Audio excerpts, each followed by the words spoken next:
And you're not that désolée after not. all. I like how you pronounce désolée. It's so nice.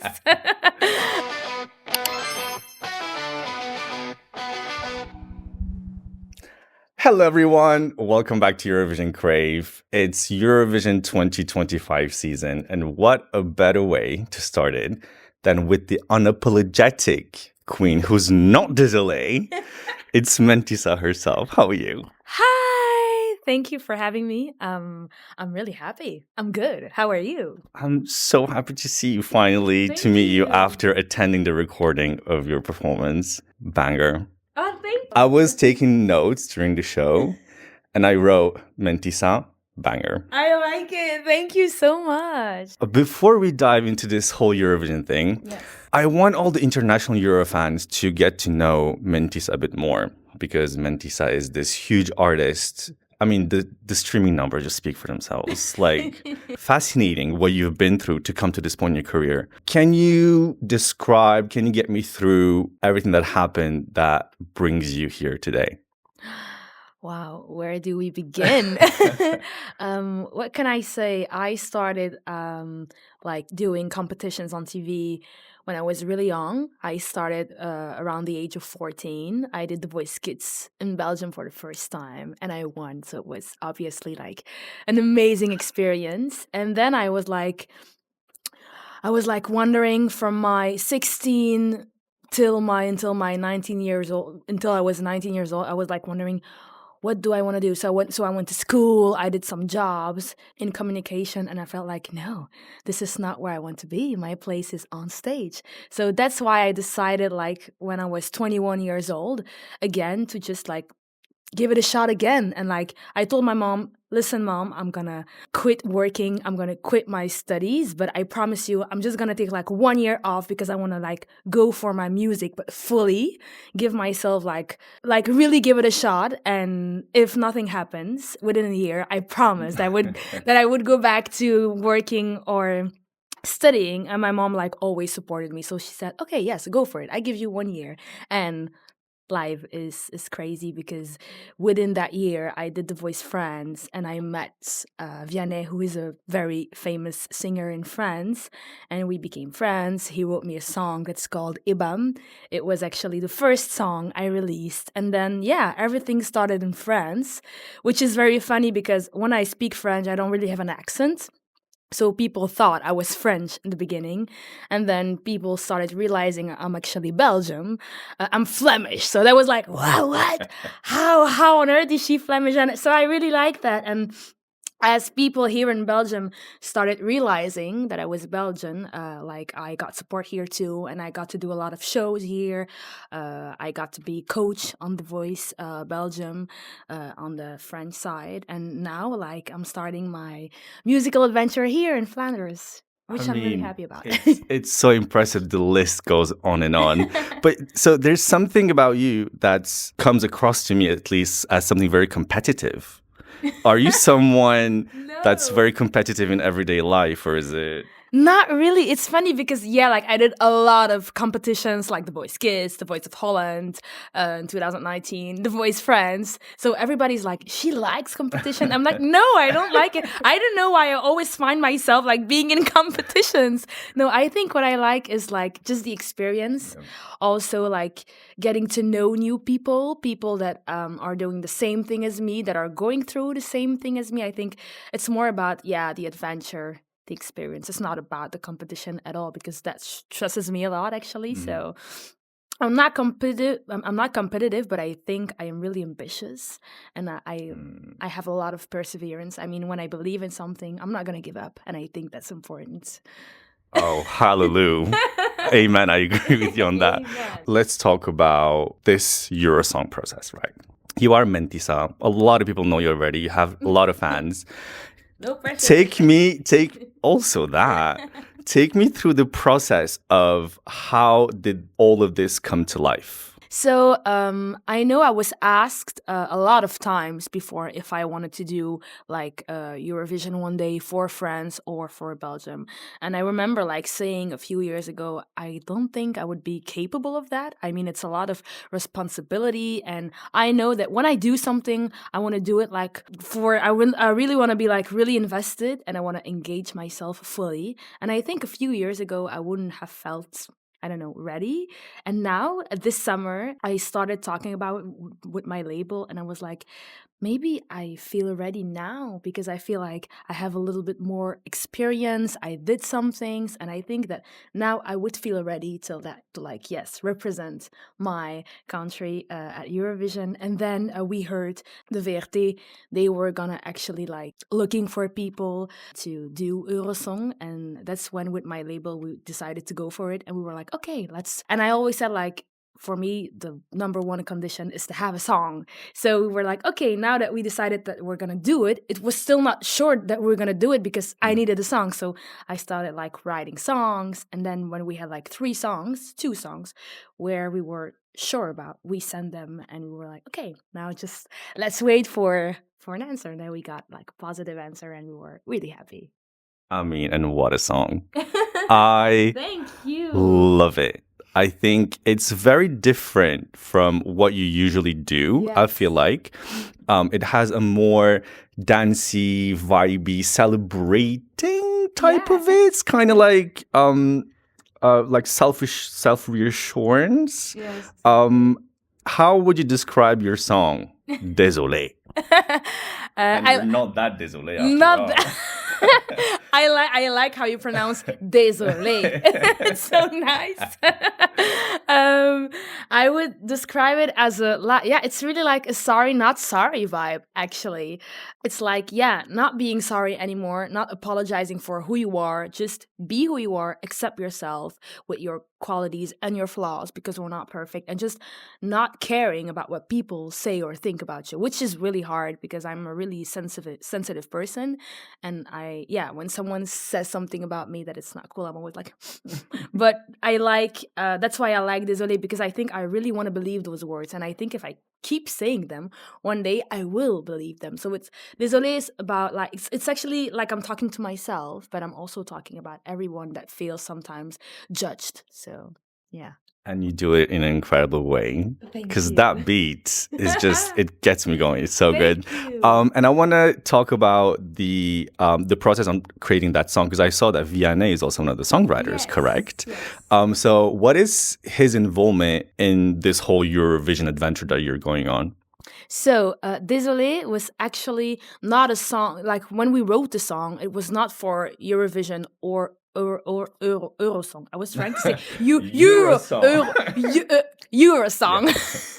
No, when we wrote that song with Vianney, it was I think this summer, like around June. So we weren't even thinking about Eurosong yet. But then when we decided to do it, first I started writing other songs because in my head first I was like, okay, I'm gonna do Eurosong on the Flemish side, so I'm gonna sing in English. So it was like for me the thing that I wanted to do. And then my producer said like, wait, okay, now you wrote a few songs, they're nice, but there was still that song you did with Vianney, remember? And it was like in the beginning I was like, you sure? I mean, is it like for Eurovision, is it gonna work? So I really had like that little doubt, and then I listened to it and I was like, no, actually it's nice. It's nice because I think first thing, I don't think people are waiting for me to do that type of song. And I like to surprise people and being where they don't think I'm going to be.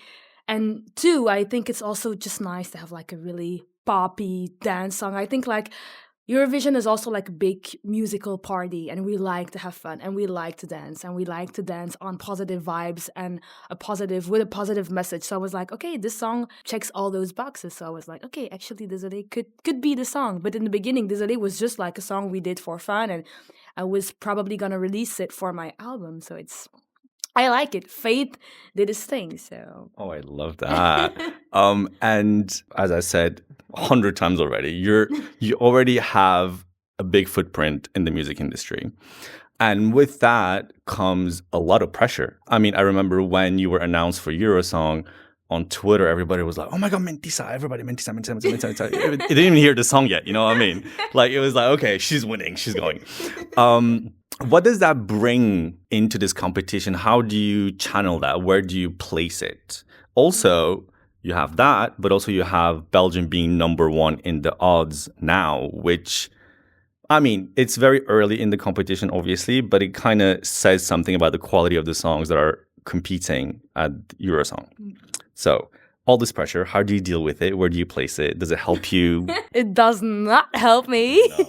No. I'm happy about it. I'm flattered that people are like, without even listening to the song yet, that they're already like, okay, Mentissa, she's amazing. But at the same time, it comes with a lot of pressure because I'm like, people did not hear the song yet. So it could be that they're like, when they listen to the song, they're like, oh. So I mean, so it's kind of like a duality in terms of how I feel about it, because I'm happy, but at the same time I'm like, okay, people are just like, they're basing, I think they're based on what I did before, but my song is pretty different than what I did before. So I'm like, I'm just gonna like wait for now and see how it plays out. But it's obviously it's really flattering, and thank you so much for everyone and the support and the love. But for now, I'm like, I don't wanna be too confident in Belgium being number one in the odds and everybody saying like, yeah, Mentissa, she's amazing, because I'm like, the music is not out yet. So let's wait. But it's obviously like it's really like heartwarming, and thank you so much. How do you think people are going to react? Because I was taken aback. I was surprised when I heard that song. I was like, oh, okay, she's going for this like this little girly pop vibe, you know? And I listened to your songs and I was like, that is very, very different. You have, I mean, the vocal power. Oh my God. I wrote at the end as well, a banger, and I was like, high notes, incredible. We always need like one high note. Otherwise, it's not Eurovision if you don't have one high note. And when you sang Rise Like a Phoenix, that high note, girl, I was Thank you so flabbergasted. much. Yes. So good. I almost forgot about that cover. It's true. Like we did 2 songs. Yeah, we were all like really focused on our own song, but we did that cover too. It was really nice to do. I also remember before you came on stage, I heard you backstage. You were like, I was doing my vocal warm-ups. I needed to be sure that I was ready vocally. And then I was like, what is she doing all that for? And then you came on stage and you proved me. So how do you think people are going to react to this new Mentissa, right? I have no idea. All I can say is that I hope, that I really hope that they're gonna like it. I think, obviously, it's always the case, like when you really like an artist for a certain type of music she did. Like in my case, it was really like big chanson française, like really vocal ballads. I can understand that there's gonna be probably a part of my, I don't like to say fans, but like a part of the people that really like my music, maybe they're going to be surprised or even disappointed, because they're going to be like, okay, but I liked Mentissa for what she did there. But I still hope that there is like just a new public that like maybe are really going to like that type of song. I still hope that people are going to be like surprised, but okay, yeah, we like it. Like it's surprising, but because otherwise I'm gonna be like, sorry guys. But also like, I always wanted to do that kind of song, that kind of music. That's also why we choose Désolée, because of course we could have gone for like a really like nice ballad, and I would have loved to do that too. But I was like, okay, like you've been saying to your label and Vianney, you've been saying all the time, like, okay, I want the second album to be like really like poppy, Lizzo, Dua Lipa style in French. So I was like, okay, if you want to do that, it could be interesting at Eurosong to already like announce that new era. So I'm happy to do it with a pop song, but it's risky. It's risky to do something like really new. I mean, I feel like you have taken a really good risk. And I cannot wait for the Euro fans worldwide to discover this song, but also your music and you as an artist. I think also that's something you should be very excited about as well, because it's a really good thing, you'll see. And Eurovision is such a different thing, you know, in my opinion. It's a very niche thing. Did you grow up with Eurovision? What's your history with Eurovision? I did not really grew up with it, so I'm actually learning a lot of things now. Like I'm getting used to this. Like you say, it's like a whole world on its own, and it's amazing because I feel like there's a lot of love and acceptance, and I like that. I like that. I did not know it was like that. I don't know. I did not know it was like really like this little cozy, beautiful world on its own musically. But now that I know it, I'm really happy to be a part of it. That's for sure. Um, but I mean, I always looked at Eurovision like I mean all the other competitions on TV. I've always been a big fan of all those competitions, whether it's Eurovision, The Voice, X Factor, because I'm just a big fan of music and people singing and performing.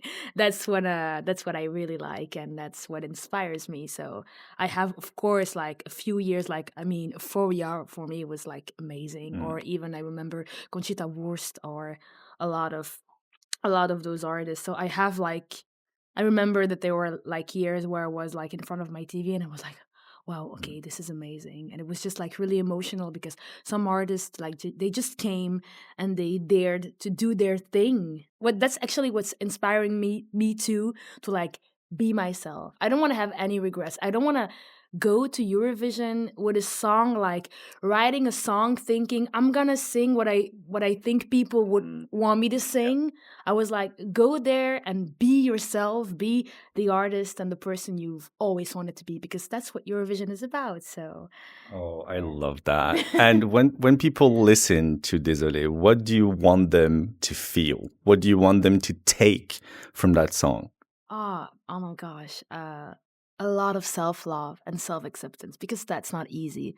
Loving yourself is so hard, and I want people to be like, okay, today is the day I'm gonna love myself for real. And I'm never gonna let anyone ever tell me who I am. I know who I am, and I'm never gonna listen to anyone again. And that's what I want them to feel. I want them to feel empowered and ready to take on the world and know that they're amazing. Everybody is amazing. And yeah, we should never let anyone tell us who we are or who we are not. So.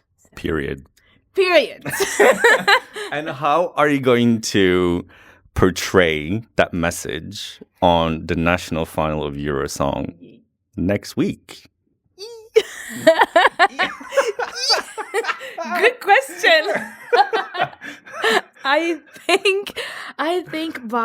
think by believing what I'm saying in this song, which means by being really confident, which is not always easy because I'm not always confident when I go on stage, but I'm really gonna have like that switch in my head, like now is the moment to not be désolé. Just do your thing. And because I'm a perfectionist. So if there is like just one note or one thing, I'm gonna be like, ooh, but this time I'm not gonna do it. Like I think the show must go on. So even if something happens that was not like supposed to happen, it's okay. I don't care. I'm just gonna go and I'm gonna have fun. I'm gonna try to be like really confident because that's what the song is about. And I think that if little girls or little boys are looking at me, I really want them to be like, oh, Mentissa, she looks so confident. We want to be her too. I want to inspire people like I've been inspired at Eurovision. So that's how I'm gonna try to portray my message, by being the message, like in my body, my attitude, and everything. Always, I'm still gonna be like that really funny, silly girl because that's my personality, and I think that's important too. But I'm still gonna try, like, okay, I'm here, and I'm not sorry anymore. Period. I like it. Period. And I'm assuming you're going through rehearsals now. Like, there's a lot of work still happening. Give me a little sneak peek of what that's going to look like on stage. What can you give me that's not too revealing, but what can we expect? It's going to be very demure. I think it's going to be very powerful, but classy at the same time, like cool. That's what I hope people are gonna perceive. So, yeah. But I'm not gonna say too much. I don't want to reveal anything. Well, I'm sure so many people are looking forward to it. Some people are so excited to see you kill it on that stage. Thank you. I'll try my best. Oh my God. And I'm sure you're going to do it. Sure you're going to do it. As a closing, I want you to look at the camera and I want you to address to the Eurofans and tell them whatever you want to tell them. already want to thank everybody in advance for the love, for the support, because it means a lot to us. It really empowers us. So thank you for doing that. I'm so happy to just be part of this incredible Eurosong adventure. It's amazing. I really feel like, I don't know, I feel like I'm a part of a family now, and no one is ever gonna take that away from me. So I'm really happy and glad to experience this, and just let's have fun and love yourself. Let's love each other. 2025 is our year. Just let's have fun. Let's love ourselves. Oh. United by music.